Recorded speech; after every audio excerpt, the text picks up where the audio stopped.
Do you think sexy mayors are upset they don't have an acronym that points out how attractive they are? Because MILF's already taken, right? There's no such thing as mayor I'd like to I mean, I think you could just use the MILF acronym and keep it that way. Well, only if you're like a woman with children.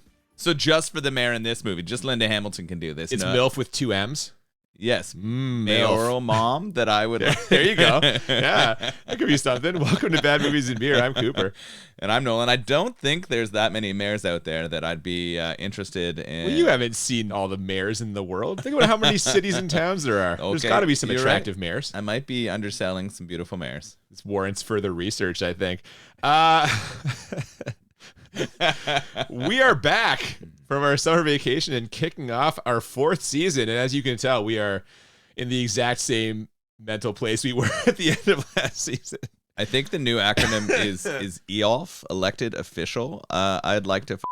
I love that you're still thinking about this. Yeah. Before we get to today's movie, we have to do a little housekeeping first. If you've been listening to our last few seasons, you know that we put out an episode every week, but we're going to be doing it a little bit differently this year because of some life stuff. We're knocking that back to new episodes every 2 weeks.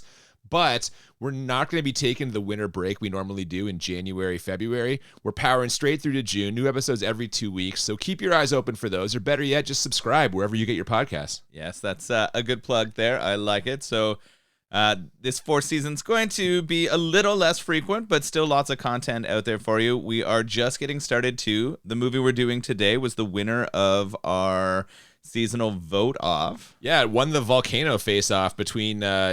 Volcano with Tommy Lee Jones, and the winner, Dante's Peak, that we will be talking about here today. Nice. But we have just a little bit more housekeeping. It was brought to our attention that our season finale, someone may have neglected to leave their enjoyability rating. Yeah, if you listen to our Indiana Jones and the Kingdom of the Crystal Skull season 3 finale episode, I did not give my 1 to 10 rating for how enjoyable the movie was. What happened was I was so fucking mad at you for defending that abomination that I basically lost it and forgot to put it in there. So for everyone who mentioned or pointed that out to us, I'll give you my enjoyable rating now. 1 out of 10. That movie blows ass. I was mad the whole time I was watching it, but not as mad as I would be later when talking about it with you, Noel. So there you go. Well, I'm glad that I enraged you so much in our last episode. Let's see if we can get to those kind of volcanic eruptions in this one. Maybe. Now, before we get to Dante's Peak, the winner of our season premiere poll, as always, we are pairing the movie with a beer. And in fact, this beer is the reason we came up with our season premiere face-off. What are we drinking today, Noel? Yeah, I'm excited for this one. It's called Volcano Sauce. Yeah. I mean, that's a lockdown. This is a sour ale. It's brewed with blackberries, blueberries, milk sugar, and vanilla. Okay. So a lot of flavors going on in there. This is from the Aslin Brewing Company. They're originally out of Virginia. They have a couple locations there, one in Washington, D.C., and one in Pittsburgh, which is where we picked this one up. That's on our road right. trip. We visited Pittsburgh over the summer and spent a little time, and keyword there, little time, at the Aslin Brewery. We should have spent more, but we ended up going there the last day we were in Pittsburgh, and we had to fucking drive home, and it was a bad call on my part, and we missed out on what looked like a really cool place with a deep fridge. Yeah, they have a huge selection of stuff. This brewery started in 2015 by 2 brother-in-laws. 2 guys married into the Aslin family, and that's where the name comes from. Oh, that's nice. They named it after their, I almost said daughters, their wives. Yeah, their wives. They named it after their wives, so that's where this one comes from. They have a real sense of community, I think, around their breweries. They're about creating a really cool space, but they also have a very experimental side. So it was a little bit of a shame we didn't get more time to spend at this place. I said I was sorry, all right? I fucked up. I blew it. I think you're holding it yourself in more contempt than I am on this one. There's just so many breweries, man. Pittsburgh has so many fucking craft breweries. What do we go to, like 9, 10? Yeah, there were so many. We're definitely going to have to go back again. Oh, you have to twist my arm on that one for sure. So why don't we get into this right now? I'm very excited to drink this, much like yourself. I'm a fruited sour man. Let's do it. Here we go.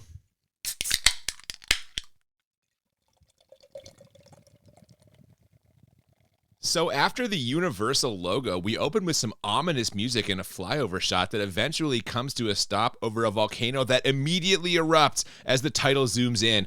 And my first thought was, Jesus Christ, are we going right into this? No preamble, no character development, just right into the disaster? Yeah, no, I definitely agree. The shots of the volcano starting to erupt are pretty good. I like the overhead There was some weird stuff going on as these people were fleeing. In particular, the image of a person dragging a cross as they fled, I thought was interesting. I was pretty convinced this was much kind of like flashback or historic eruption from the past. Some of the people look kind of old-fashioned with their style and stuff. But then Pierce Brosnan drives in a truck just frantically wiping the inside of his window, so I didn't know what the hell was going on. And if I want to give the filmmakers credit here, I was thoroughly disoriented by this opening sequence, which I guess is how a person would feel if they were actually in the blast radius of a volcanic eruption. Yeah, clearly we are not in an American or European city here, right? This looks like sort of a South American or more coastal place. I'm getting the vibes that like this is a town that doesn't have the same kind of technology. We do get that truck coming in. It's fighting against traffic, though. Pierce Brosnan's pushing towards the volcano. This immediately tells me that he is some kind of, I don't know, like volcano chaser. This reminded me immediately of Twister. Okay, yeah. Right, I'm getting that vibe. Even the truck kind of looks like the truck from Twister that has the technology on it as they go and chase down. Are you sad that it wasn't Bill Paxton here? Or Sam Neill. Because this also feels a ton like JP. Yeah, you were saying that. There's big Jurassic Park vibes as we go through. I can see it. This is definitely in a similar vein of those movies. As you pointed out, he is kind of going against traffic here as he rushes back to his lab setup to retrieve his equipment and girlfriend. Turns out she's his partner in both life and science. They're volcanologists, which that can't be what this type of science is really called, right? Volcanology, it sounds made up. It does sound made up, but I don't know. I think it could be real. It just makes you think of Star Trek a little bit too much, but they also kind of mention that later in the movie, which is funny. I found it interesting that Pierce Brosnan is our like smart volcanologist here. He's going to be the leading man. Are there a lot of volcanoes in Ireland? Is that Oh, is he Irish? Yeah. I thought he was British. No, I think he's Irish. It seems like a strange place to be from to become an expert in volcanoes. I mean, I guess you can.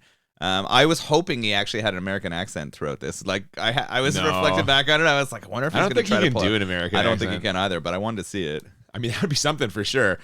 Well, despite his best efforts to escape the smoke and soot and possible lava, his lady dies when a piece of falling debris smashes through the roof of the truck and directly onto her head. 1,000,000 to 1 shot. Come on. As they're fleeing too, right? Like he's talking to her, they're expressing how much they love each other. And then she immediately eats it in the head. There's a reasonably good like death scene. They don't show the gore. You get like you pan over and she's got blood in her forehead. She's just kind of twitching. But what are the chances that drills her right in the cranium? Oh my god! And then the like really poor acting of Pierce Brosnan as he holds her to his body as she's dead is really rough. Yeah, we don't quite get a full no, but it's pretty close. And the next time we see him, it's 4 years later. He is aggressively doing push-ups as the camera pans around what is clearly a bachelor's apartment. The place is absolutely filthy, so it's clear he isn't married or like dating anybody. But if he isn't filling his life with the ladies, then what is he filling it with? Well, in the next scene, we get a pretty strong impression that the answer is work. It is interesting, right? It's been 4 years later. He still hasn't moved on from this tragedy. Not if all the empty beer bottles and pizza boxes tell us anything about it. He's still sort of living that life where all he does is work and then exercise and eat crap at same psych. I don't know why they had that opening scene. I don't know why either, because it doesn't really pay off later. I mean, I guess in theory, we could sort of feel nervous for him because he's living all of this again later on. But like they don't really we have to make that leap ourselves. They don't really like lead us that way. I don't know. No, it builds minor like relationship stakes or emotional stakes later as he meets Linda Hamilton. But it just shows why handsome Pierce Brosnan is single. Oh, that's what they had. Only an emotional trauma would cause him not to have like some hot live-in girlfriend or something. This is what they needed to explain why he was so good at volcanology, why he had dedicated the last true. 4 years of his life, right? Like otherwise he would just be too distracted with laying pipe to actually be good at his job. Exactly. Okay. You know what though? Speaking of his job, that work he's doing is maybe not supposed to be as exciting as it ends up being. At least not based on this bit of conversation. I'm sorry I had to drag you in like this, Harry, but we are picking up some activity around Dante's Peak. This is a joke, right? Dante's Peak? Now, what do you think the odds are against an eruption up there? 1,000 to 1? More like 10,000 to 1. I'll take that bet. Also, bonus points to them for working the title in less than 10 minutes in this movie. Yeah, they've done a good job here. So he's working out of Washington State, right? They're researching. Makes sense that they're on the West Coast where there is a lot of mountains that were created by those tectonic plates, and volcanoes could exist there. I like the location of this movie. Okay. Like, I like that they've chose to place it in that spot. We put out the vote for Volcano in this, and Volcano takes place in Los Angeles, right? Well, That's that's a very different... which is so weird to me, right? Well, but the stakes are bigger in a big location. You put it in the city of LA, you got landmarks, you've got millions of people, right? The population of this town is 7,000. Oh, I agree. The stakes are way bigger in the other one. This seems like a more plausible place for a volcano to erupt to me. I don't know. I don't know enough about volcanoes to make that judgment, but Los Angeles seems ridiculous to me. You didn't do any research in the 2 months we had off as The volcanology, that's what I should have been doing all summer. Shit. Yeah. Could have changed careers. Well, this town may be small, but as we see in the next scene, this would be an exceptionally bad time for the volcano to erupt, as Dante's Peak is absolutely full of people for the Pioneer Days Festival. We get a hilarious shot of Pierce Brosnan pulling into a motel, getting out of his truck and staring up at the mountain. Staring it down is more like it. He is super intense here, and it made me laugh out loud. He knows his job. He needs to keep that mountain in check, and he's going to do it hard. For real. Now, the first thing he does upon checking in is ask where he can find the mayor. Turns out she's right around the corner receiving an award on behalf of the town because Dante's Peak has been named the second best place to live in the U.S., population under 20,000. And the mayor is being played by Linda Hamilton, who is about as far away from Sarah Connor as you could possibly be here. Yeah, it's true. That is not this role here. No.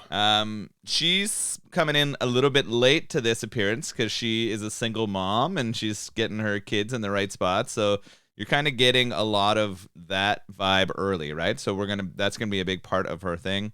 I noticed that she had a stronger jawline than Pierce Brosnan immediately. Oh, come on now. Let's not insult Linda Hamilton's appearance. It just made her a good candidate to be mayor, is what I was saying. Oh, I see what you're saying. Yeah, she has that almost like regal fucking... Yeah, she has that presence. So I actually thought it was a good casting choice for this jaw role. like a Disney prince. Yeah. Well, the... Gaston. The first sign of trouble doesn't happen at this ceremony or even there in town. Instead, we get a quick scene where a couple of young backpackers are about to bang in a nearby hot spring. Now, unfortunately for them, when things start getting really hot, it is not in a metaphorical sense. And the sudden increase in temperature literally boils them to death like a couple of sexy lobsters. I don't know where to go from there. These poor people think that they are just hopping into this hot spring for some nice afternoon lovemaking when it turns into, a nightmare. Pretty much the exact opposite of what you're hoping for. Yeah. So we kind of cut away from them and back to Pierce Brosnan meeting the mayor here. Oh, yeah, she agrees to show him around town, but she's got her kids with her. Well, one of them anyway. They have to make a stop to pick up her shitheel son.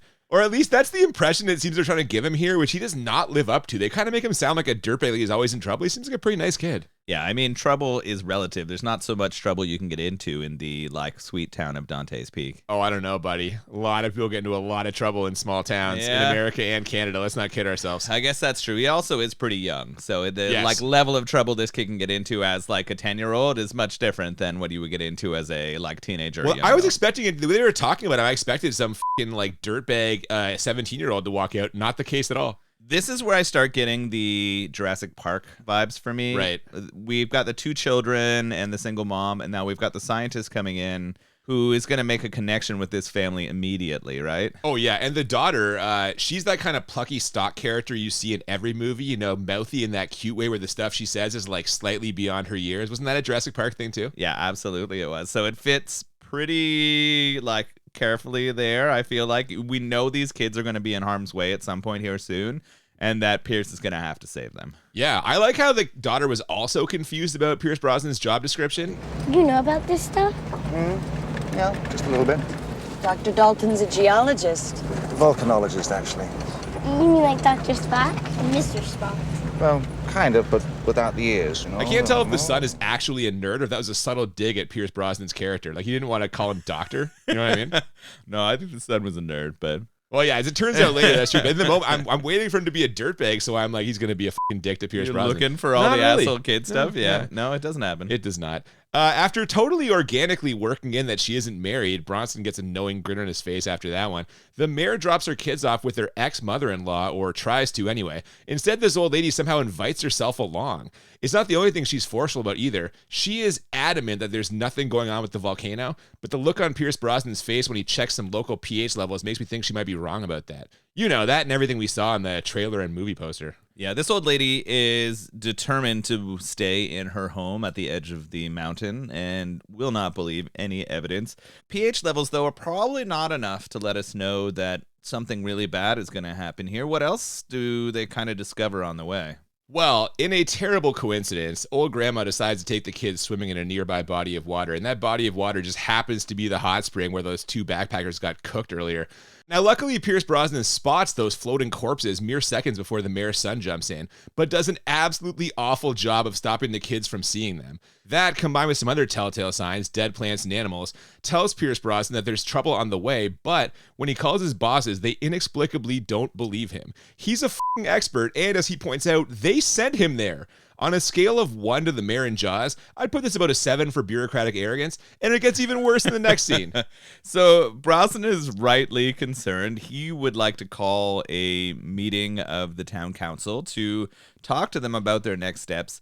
His boss, though, not so keen on this same kind of idea, but I guess concerned enough that he is willing to fly out with his team to check this out to see what's happening.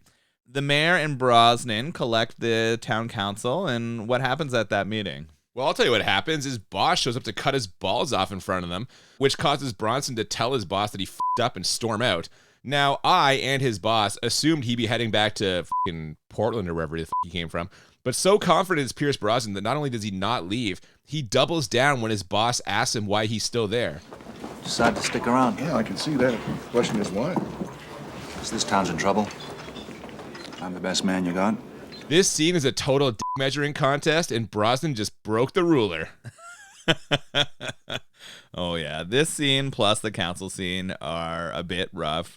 There's members of the council who don't want to alert the public because None they're of them worried do. about business deals are going to go down. The Other than the mayor. The mayor's rightfully concerned. There might be one or two Wow. people who support her. Is she rightfully concerned, or is she just all starry-eyed over Pierce Brosnan? She trusts him. He saved her son's life, and he's a handsome gentleman, so she's necessarily persuaded in that by order. him. Yeah, maybe not in that order. It is interesting that the boss shows up and shuts this down. Oh, God, right away. I think you'd rather err on the side of caution here. I don't know about you, but if I were the one making these calls, wouldn't you rather clear an area and then have everyone go back and have some small economic consequences, or would you rather leave a town to face an explosion of a volcano? Well, the problem, and they point this out, is you have no way of knowing when the volcano is going to erupt. You could pull them out of there for a month and a half. It might not explode, and then what, right? And the scientific readings they've gotten are not in that danger zone yet. Brosnan's seeing signs, but everything they've tested for is within acceptable level. So I in this case, erring on the side of caution to me is don't displace everyone until at least you have more indicators, which, however, they then also don't do later. Yeah, so maybe that's the problem, right? They're so blind to the indicators. They rightfully say that this could happen at any mountain, and all of these things are things that don't necessarily mean it will pop, but Pierce obviously knows what's happening here. He's got this lockdown. His name is Harry. Is his character Harry? Harry Dalton? Yeah, Harry's got this on lockdown. I was wondering whether we would know today sooner if a volcano was going to explode. This I takes have place to in the assume 90s. technology's better. You see the computers and stuff they're using later, or that fucking rover they send in, it looked rough. It is interesting. I did put that in my notes that the computers definitely looked aged, but a lot of the robotics and the sensor stuff seems pretty similar to what we would have now. They also spent a lot of time canceling most of those programs in the US over the last decade. You did do some fucking research. Yeah, I did eh? a little bit. Yeah. So a lot of that early tornado and a volcano and all of those programs, they I don't know why, but decided that they would stop valuing it in the same way. I guess it was just government priorities. So a lot of those things we might actually have less evidence or time or less teams like that to know about, which is interesting, right? You think we would need more, or we'd have better tech and we could maybe use it more effectively. Maybe that's what they think. That's what I would think. Back then, they seem to be flying a little bit blind.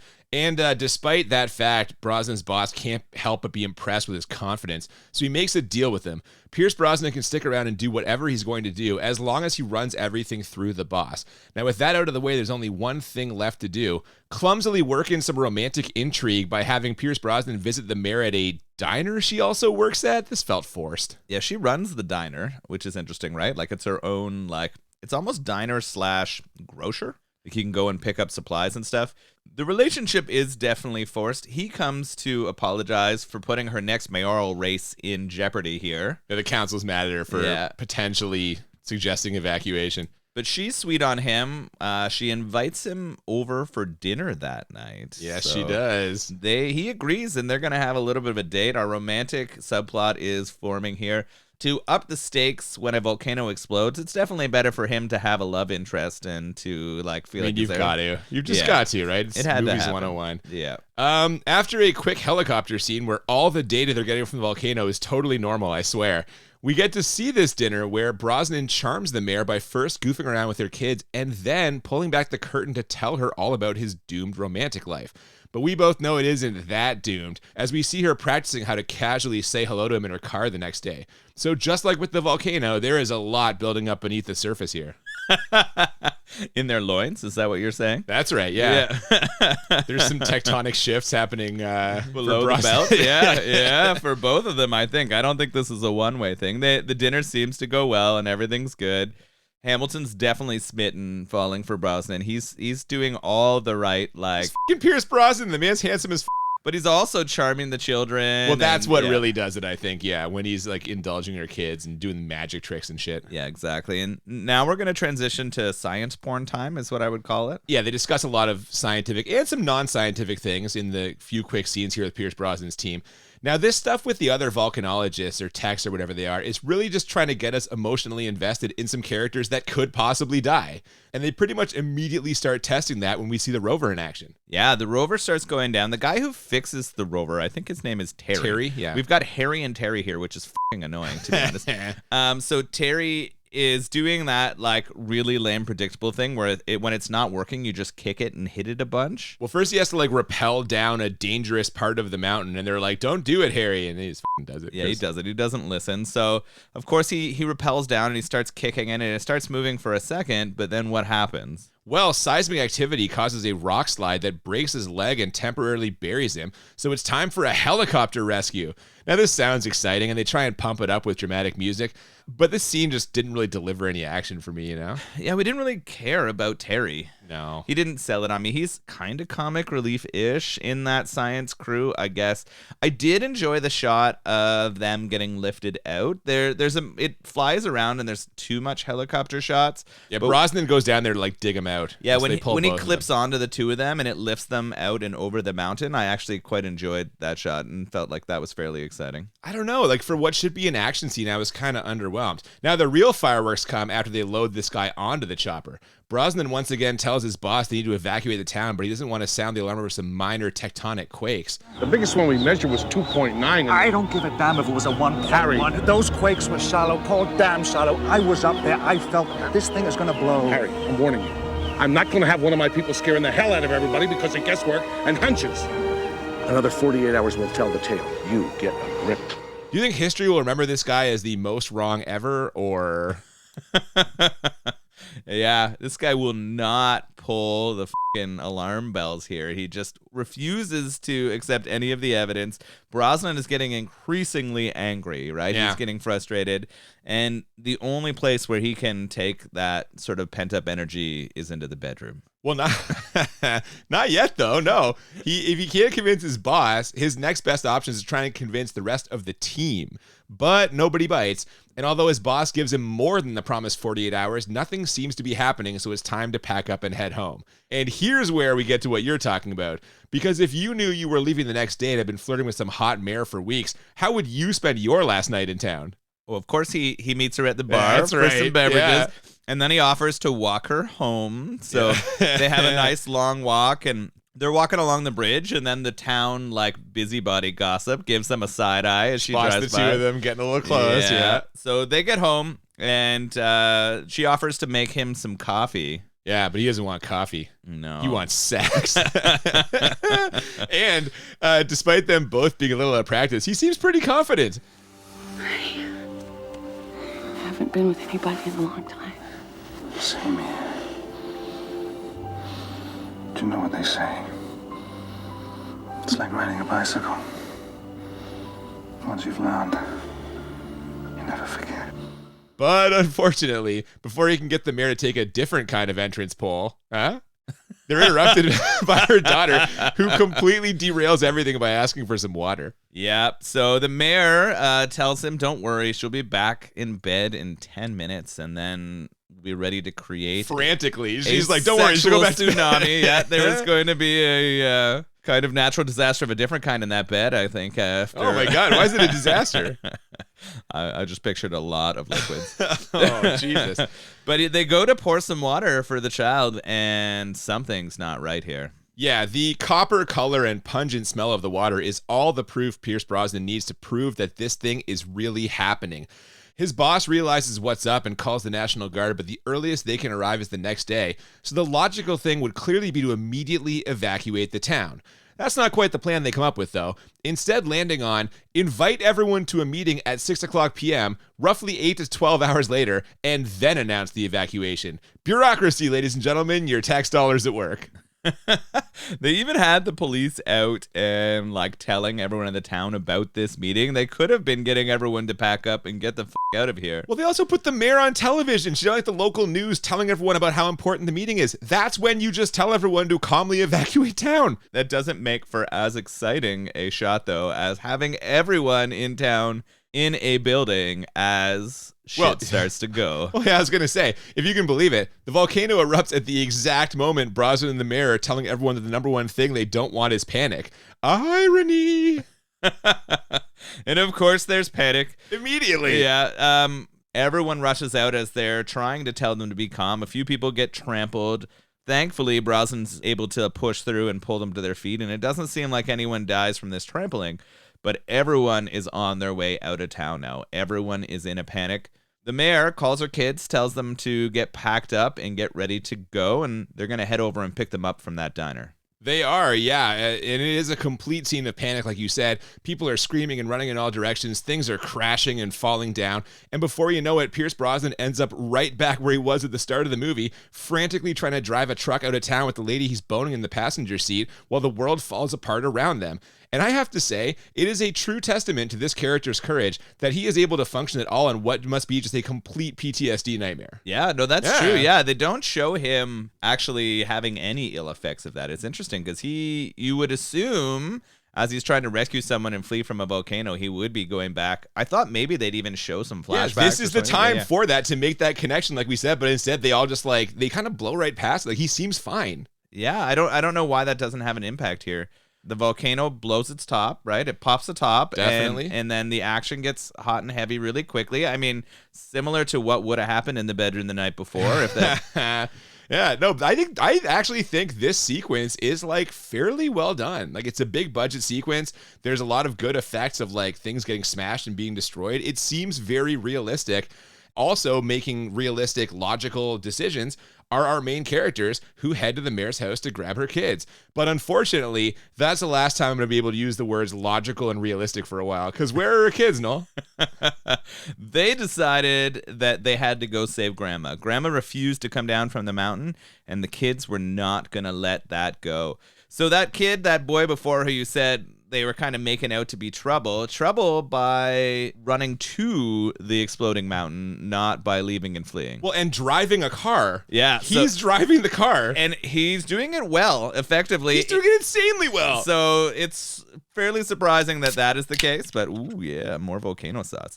Yeah, there's a lot going on here. Like you, I took some notes and really appreciated the destruction effects in this. There's a ton of sets that they created and destroyed to film this. None of it is CG. All of it is real effects of them blowing it up. But the actual destruction of the freeway and the destruction of the buildings, it's good stuff. Really, really well done. I think that is actually the best parts of this movie. Yes. Are the actual cool destruction moments. I think are the things that I appreciate the most. How about the worst parts of this movie? Are any of these scenes coming up in the worst parts of this movie? I mean, the kids driving blind up a exploding volcano to Grandma's is really frustrating. You know what else is frustrating? Yeah, go.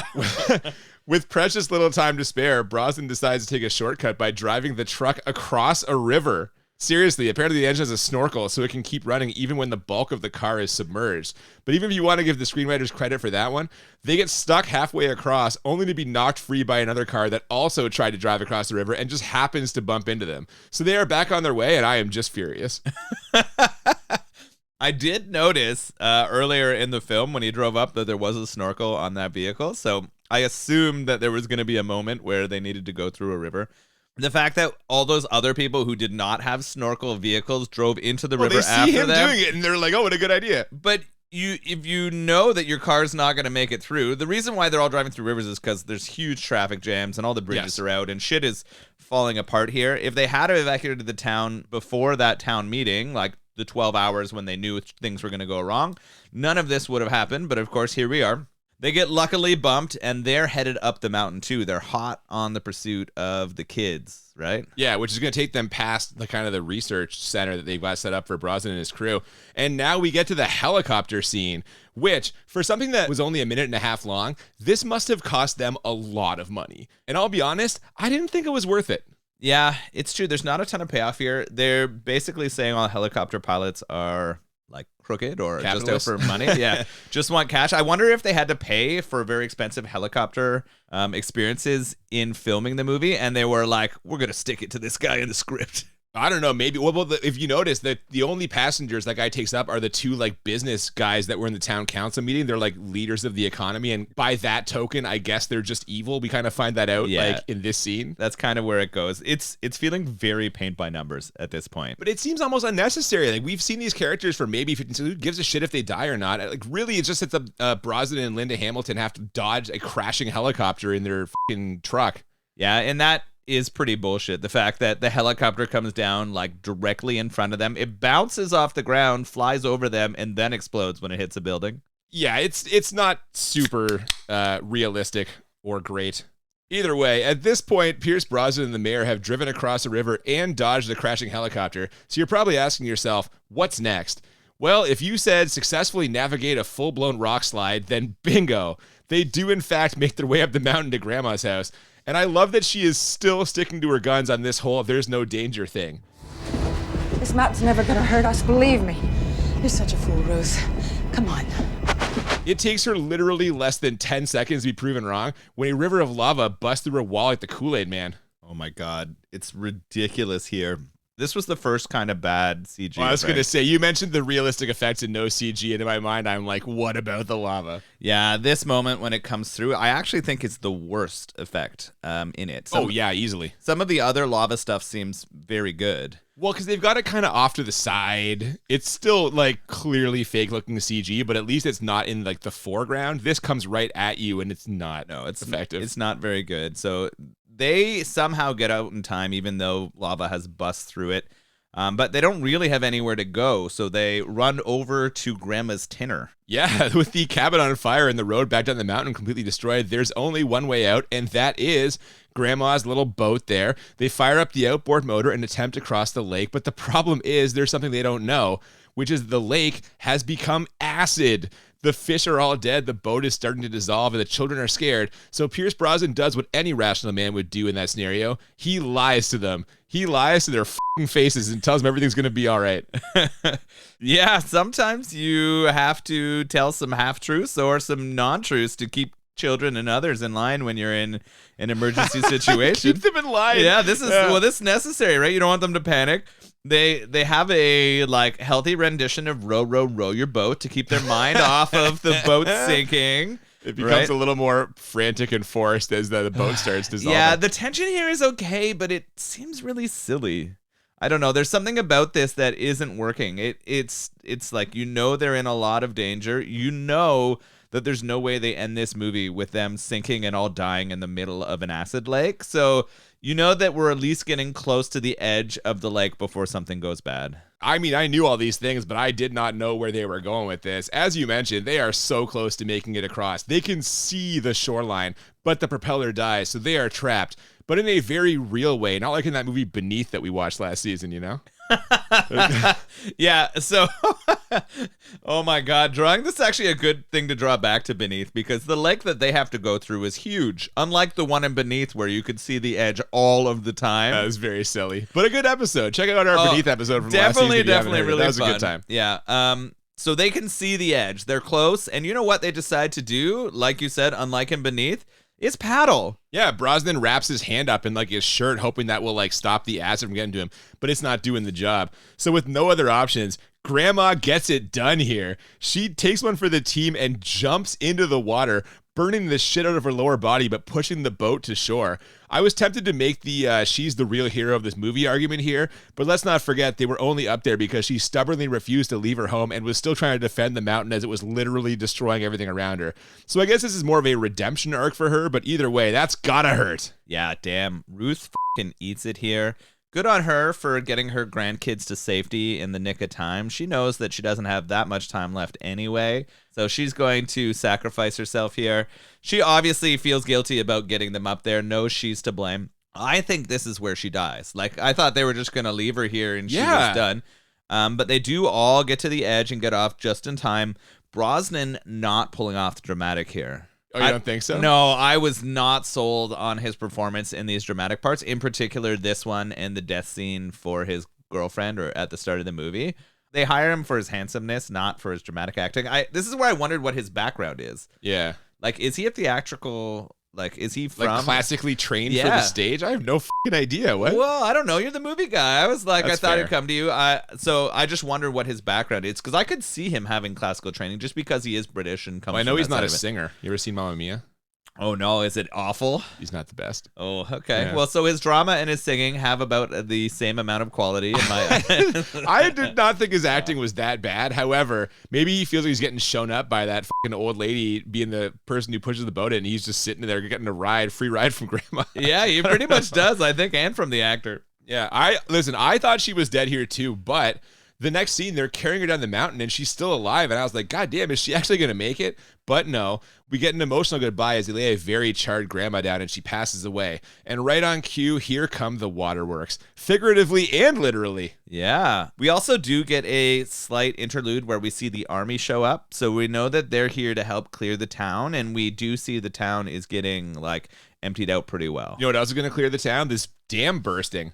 Which I'm like, is this metaphorical? Is this meant to symbolize like the tears falling for Grandma? Oh, not the lust that has not been fulfilled. No, that'll be later. Okay. It'll be a different dam that bursts when he finally this fills is all the done. mayor's Vesuvius. All right, you got it. Oh, Jesus Christ, man. We get some more big budget action scenes here as the rushing water wipes out a bridge that Brosnan's team and some National Guardsmen were trying to cross. Don't worry, everyone makes it except for Pierce Brosnan's boss, who gets wiped out with a dumb look on his face. So if you're keeping score at home, the mountain has eliminated everyone who didn't believe in it. Maybe the mountain's the real hero of this movie. Or wiping out the doubters? I don't know. Getting rid of the doubters. I mean, this scene of the two Hummers and the van trying to cross the bridge is pretty well done. I enjoy it. The destruction of such a beautiful bridge is kind of criminal, but I love bridges. Yeah, I do it. That's going to hurt your feelings. I was a little hurt. I was glad that doubter boss, though, went down with it. He does express that he was wrong. He is like, let Brosnan know I was Tell him wrong. I was wrong. It's pretty clear at this point, but nice that he admits it. Yeah, I liked it. It was funny. Sure, man. So we are starting to wind things down here, but Brosnan still needs to get the mayor and kids back down the mountain before they're all destroyed by the volcano. It won't be easy, but luckily he has a secret weapon, a completely unrealistic screenplay. I'm honestly not sure what's more absurd in this sequence. The fact that he tries to drive across hot magma that literally sets the truck on fire, only for it to make it across without exploding and suddenly no longer being on fire, or the fact that Grandma's dog, which ran away earlier, just happens to be sitting on a tall rock that's right in the middle of that so they can grab it as they swing by. Seriously, it's a toss-up. Yeah, this is like straight out of our last episode of the previous season here. Crystal Skull? Yeah, this is a fucking Crystal Skull-esque absurd. moment. I was shouting. It was late at night when I was watching this, and I was shouting at my television with disregard to waking anyone up in my house, because I was like, they drive over a lava field and the truck doesn't explode. It still moves forward magically. I'm not sure how. Brosnan just yelling, yes! The dog leaps over lava into the back of the truck and is saved. And I was screaming and laughing This is the worst part in this movie by a hot mile. It's literally a hot mile. He has to drive across a hot mile of... The truck is on fire. The tires are on fire. The underside is on fire. The fucking fuel would have gone up like that. But they get across and it's not on fire anymore. Yeah. They cross onto like the regular ground and the truck is fine. You know how it's fine. You know how angry I am when vehicles explode for stupid reasons? Yeah, this is the opposite of that. I was so angry that it didn't explode. Exactly. This is like the only case in our podcast where I was mad because a car didn't explode. There you go. Well, this whole thing has been a great success. They've got the dog. The truck is fine. They've made it down the mountain where the mayor forlornly reflects on a lifetime spent improving a town that, for all intents and purposes, no longer exists. 8 years it took us to get this town on its feet. You wouldn't believe the struggle. Look at it. But things could always be worse, and they will be, as Pierce Brosnan swings by his lab/command center to find that the computer is predicting an even bigger eruption than the one that just happened. And when, pray tell, is that massive eruption going to happen? How about now? Yeah, we are not at the crescendo yet. Things are about to explode. He also went back there because he knew they had this tracking device from a NASA testing facility. So he grabs that tracking device, puts it in the truck with him, and they need a way out, but there are no bridges. There is no way out of this town. How the are they going to survive this giant next explosion from the volcano? Well, that next explosion happens instantly. Much like with the town meeting, the second like they get there, it just goes. And Brosnan drives as hard as he can drive, but with the enormous pyroclastic cloud bearing down on them, he decides their only recourse is to smash through the doors of the old abandoned mine and ride things out there. Because if there's one place that would definitely be safe with a bunch of explosions and earthquakes happening, it's an old abandoned mine. This is the plan. This is their plan. Yeah, it seems pretty questionable, right? I think earthquakes in a mine shaft are probably not a good thing. Those things, I don't know how sturdy or like safe they are, but they collapse frequently as far as I understand. The mayor's literally yelling at her kid for being in there earlier in the movie. She's like, it's not safe. And that's where they go. Well, and the reason why they were in there early in the movie is so that there would be a little hideout for them when they crash in. So they knew about it? Yeah. Brosnan would know about the mine. God, this is all just laid out so clearly. Predictably, this goes sideways. Residual seismic activity causes a bunch of the mine to collapse on Pierce Brosnan while he's trying to get that emergency transmitter you mentioned out of what's left of the truck. But he manages to kick it with his foot, which activates it and sends a signal to his team, who is able to send the National Guard to his exact location. And not only is he safe, he gets a standing ovation on his way out of the mine. That was nice. Yeah, there's a lot here. He makes this like silly deep sea fishing promise to tell them all that they're going to survive and he's going to bring them out. When this is done, we're all going to go fishing. Yeah, and then he does have a lot of that mine fall on top of him as he's going back to the truck. It literally fractures his arm. You see the chunks sticking out of him. When he climbs into the truck and it starts caving down on him, this is literally the T-Rex stepping on the truck in Jurassic Park. Yeah, you are all over these Jurassic Park parallels here. Yeah, this is ripped right out of that, and I'm kind of upset at it. I'm also upset that the way he gets the tracker to work is he kicks it a bunch again. Yeah. Well, it's got the standard, like, it's like the light switch up and down. So all you have to do is kick the switch, but... No. There was no switch. He just kicked it. No, he kicked it until it worked. It was one of those, like, I don't know. You just bang on the electronic till it works. I feel like this was a problem with people's understanding of technology in the 80s and 90s. It just frustrates me when he that... does the fawns and just, like, hits it. Yeah, that's exactly what happened. And I was like, oh, my God. So he's laying in this truck pretty much crushed. He's got very little room. But they get him. They pull him out of there. Yeah, 2 days later. He would have bled out. Well, he has a fractured arm and he's trapped in this truck.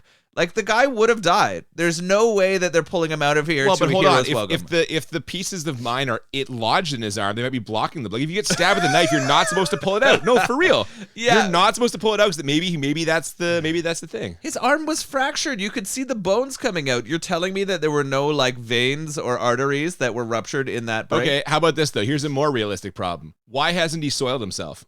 Well, he walks out of that mine, pants dry as a bone. They'd be soaking wet in piss and shit. He would have been messy pants. You're right. He Yeah. also didn't have any food or water in that day and a half that he was You in can there. survive a day and a half with that, whatever. You can, But I don't those know. pants should not be dry. Anyway, they try to build some tension here by not having the mayor and her kids emerge right away. But we know they aren't killing any of them this late in the game. And sure enough, they walk out to their own round of applause, which only intensifies when Brosnan starts making out with the mayor. And all I could think of was, how long were they down there? Their breath must be awful.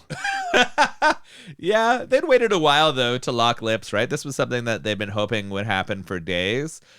So they don't get to fulfill the full, like, plunge into the at this point, but it's where things are going very shortly, I'm sure. Yeah, that's true. That's definitely where we're headed, but not yet. We've basically reached the end here. The mayor's son asked Brosnan if he meant what he said about taking them fishing. He says yes. Then he grabs the mayor's hand as we hit the credits. And there's like 8 minutes of credits here. I couldn't believe it. Yeah, it's true. They get flown out of there. I was half hoping the chopper would go down. I don't know why. It was just the mood I was in. I was just like, just make it all end in After tragedy. all that? No way. Yeah. But of course it wouldn't. It was very, very paint by numbers. I feel like the writers of this just got really drunk or high and watched a bunch of the successful like disaster movies of the last like 10 years and took the best parts from them and put them in here. I mean, that's what you always get, right? You have a successful formula, then you get imitations and like lesser versions, and that's just kind of par for the course. But I have mixed feelings about how bad this was. Let's cover it right now in our ratings. The way we always do this, we have to move in a scale of 1 to 10 2 times. 1 to 10 for how bad it is, 1 to 10 for how enjoyable, and the goal is to find movies that are a 10 out of 10 on both scales, or what we call the Crit 20. And like I said, I have mixed feelings about this because the action sequences, like we already mentioned, were pretty decent. Disaster effects done well other than the lava. I could credibly believe that most of this was actually happening. So that's good. However, I could not believe some of the ways they were able to get out of danger. That is by far my biggest gripe with this. Like, there are 3 times where they absolutely should have died, but the Scream Hunters just keep pushing them through, and that kind of took me out of it. In terms of the acting, Brosnan's charming and handsome. I thought Linda Hamilton did a good job, but weirdly, I felt like a lot of the minor parts were poorly acted. Like, the director spent all his time with the 2 leads and didn't bother pushing anyone else for a good performance. You know what I mean? Yeah, there's a lot of token characters. Like the science team has like very token. It has a token smart woman, a token like brown person. Foreign guy, I was going to say, yeah. Yeah, it's got like a lot of those token characters. The Hawaiian shirt wearing comic relief tech, like you said. Terry's a little, Exactly. So I agree that those aren't very well developed.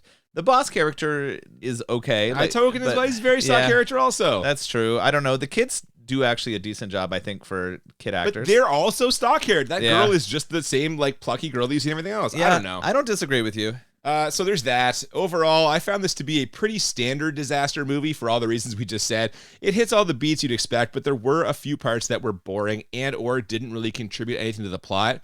So that, along with the unrealistic nature of some of their escapes, definitely dinged this one for me. I have it as an 8 bad. How about you? Okay. So this is not my first time watching this. Ah, of course. Came out in the 90s where you used to go to the movie theater every week to see Can't Hardly Wait. And I guess one week it was sold out, so I went to Dante's Peak. And I remember liking this when I watched it back then. I remember watching this and Volcano, and this being my preferred of the 2 disaster movies, like Volcano disaster movies. And I think that's maybe because the action is good. I did have lots of problems with it. I thought it was very paint by numbers. I felt like they ripped off a lot of the content from other successful ones that had come before it. I felt like the drama didn't work for me. Most of the dramatic moments didn't sell it. I was laughing rather than feeling like... Yeah, that's never a good sign. No, which is either says something about me or it says something about how well this was written or performed. I actually thought Brosnan did not do a great job in this. You mentioned that earlier. I thought he was fine. He's just there to be Pierce Brosnan. I thought Hamilton was better. I think of the 2. She's a good actress. Yeah, I thought she probably does not get the credit she deserves historically. I thought she carried it more. All of that together, I had this as a 7 bad. Okay, so we're close. But how enjoyable did you find this movie on a scale of 1 to 10? So I really liked the effects, destruction, the action. I thought it was good at setting the mood. I liked the science porn aspects of it in some ways. Sure, yeah. Like, it doesn't age necessarily that well, but I like the inclusions. I think the location is really good, too. Yeah, you mentioned that kind of at the beginning. And it's a very picturesque, like the small town element, but also the topography, like the mountains, the forest and stuff. So I enjoyed that. There was quite a bit of build, which was nice. Like you mentioned at the start, like, where's this build? We're going right into it. But over half our movie was like trying to connect to this family and characters. Yeah, they start us out hot and kind of bring us down for a while. Yeah, and then we still have a good like 40 minutes of the actual escape. The balance of that timing worked well for me, I think. I like the way that was organized. That being said, I was annoyed by the paint by numbers. I was annoyed that I wasn't sold on the drama, and I was really angry at that scene where they drove over the lava and didn't such explode. Bullshit. Maybe that's why I wanted the helicopter to go down in the end. I was just like, you should not be alive. Just end this. They should have died. Yeah. You wanted them to Final Destination. I wanted, like Karmic Judge. Yeah, exactly. So, yeah. This was the Final Destination moment. So I had this as a 6 enjoyable. Okay, we're pretty close here. You mentioned having seen this and Volcano. I don't remember much about Volcano at all, and I especially don't remember which of these two was considered the better movie at the time they both came out, which that might have helped me with my enjoyable rating, because I had pretty low expectations going into this, and while I won't say this was a pleasant surprise, it was definitely more enjoyable than I thought it was going to be. Like I said, I like Pierce Brosnan, I like Linda Hamilton, some good set pieces, decent action. I'm going to give this a 5 for enjoyable. Did I have a good time watching it? Not really. But do I regret watching it? Not really. Would I watch it again? Like, not on my own, but if somebody else wanted to watch it, maybe. So I overall just kind of feel very neutral about this movie. So I'm going to go with the 5. All right, that's fair. I looked it up, and out of the two movies, Volcano and Dante's Peak, this one has dramatically worse reviews. Really? Okay, Yeah. because my memory of Volcano, and it's very limited, but I remember Volcano having some like truly ridiculous shit in it. Yeah, some like absurd nonsense that was even less realistic than this. I remember feeling like this was the more likely of movies to be true back then, but apparently this one is resoundingly shit on, and I don't know what that is. Maybe it is the like not getting out when there were so many signs. Maybe it was like that relationship feeling kind of funny and forced. I don't know. That lava crossing in the truck. Yeah, that one will forever be there. Maybe this is why it won our poll, man. It's got the worst reviews and worst rating. Who knows? Yeah, it's possible. Maybe the audience got it right. Yeah, well, Or thank maybe they you. didn't. Thank you to all of you who voted on this. Absolutely. It was fun to do for our very first episode of season 4. Thank you. For sure. For listening. We're back again for more episodes. Yeah, speaking of fun to do, what'd you think of this beer? Oh my God, it was absolutely crushable. Yeah, so this is the third beer I've had now from Aslin, and full disclosure, they were all fruited sours, and they were all fucking delicious, and this one, just incredibly tasty. We're both on our second tall can of the journey here, and man, it's our first episode of the season. I already threw it down. This is a contender for like the top 5 beers this end of the year. It's a high bar to start, man. This is very good. Yeah, it starts with like a more tart, I would say, the blackberry feeling, and then it definitely transitions to a very smooth blueberry and vanilla flavor, right? I think it finishes really, really easy. There's no real bite to it. Very, very enjoyable. I mean, most fruited sours are a good go-to summer beverage. Definitely. Now, it does contain, you didn't mention the milk sugar, the lactose in here. And I generally don't like beers that have lactose in them, but in this, it's virtually undetectable. I don't get that like lactose flavor that a lot of other beers have, which makes it even more delicious for me. The lactose sugars tend to make beers quite sweet, and I feel like it works with the blueberry and vanilla flavor. It functions here. I tend to not like them in IPAs. Oh, okay. Like I find that it's weird in an IPA, I feel. They're used quite a bit in them, and I find it makes them too sweet. But I quite enjoy them in a sour. See, I don't, but again, when it's kind of hidden like this, you're right. The blueberry and vanilla, they take over the sweet side, and the tartness from the blackberry kind of balances it out. This was really enjoyable, really delicious, and I strongly recommend this, along with, again, I've had 3 Aslin beers. They've all been great. If you are in Virginia or Pittsburgh, or I think they have one in Washington, check them out, man. You will not be disappointed. This is a great brewery, great beer to start the season. But what we are going to be watching 2 weeks from now, this is the one I'm really excited about to start the season off. We are going to be talking about The Toxic Avenger. Oh, shit. Oh, my God. This, you've seen this before. Yeah, I've watched this once before, and I laughed my ass off. This is sort of the, like, premiere offering from the... Trauma. Yeah. Yeah. We watched Chopper Chicks in Zombie Town by request, I think, in our second season. Had a fucking great time with that. But this is Trauma's, like, iconic character. It's their mascot, essentially. And it is just an absolute classic. because you mentioned laughing. I was laughing the whole time. This is a great one. I am excited to watch this again. I can't wait for some of those locker room scenes.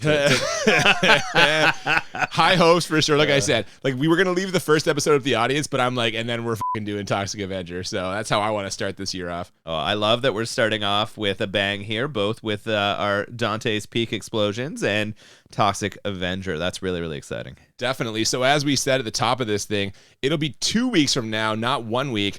Before then, if you have not already, please follow us on social media at the BMB Podcast on Twitter and Instagram. We are definitely looking for suggestions for our 4th season. So feel free to send messages to the DMs of our social media accounts or to send us an email, thebmbpodcast@gmail.com. Yep, we do have a couple of audience requests already coming up, but we're always willing to take more. Thank you for joining us today for Dante's Peak. We hope you'll join us in 2 weeks for the Toxic Avenger. I'm Cooper. And I'm Nolan. And we'll see you next time on Bad Movies and Beer. Keep the magma flowing. Is that a euphemism? I think so. Whatever you do, don't look back.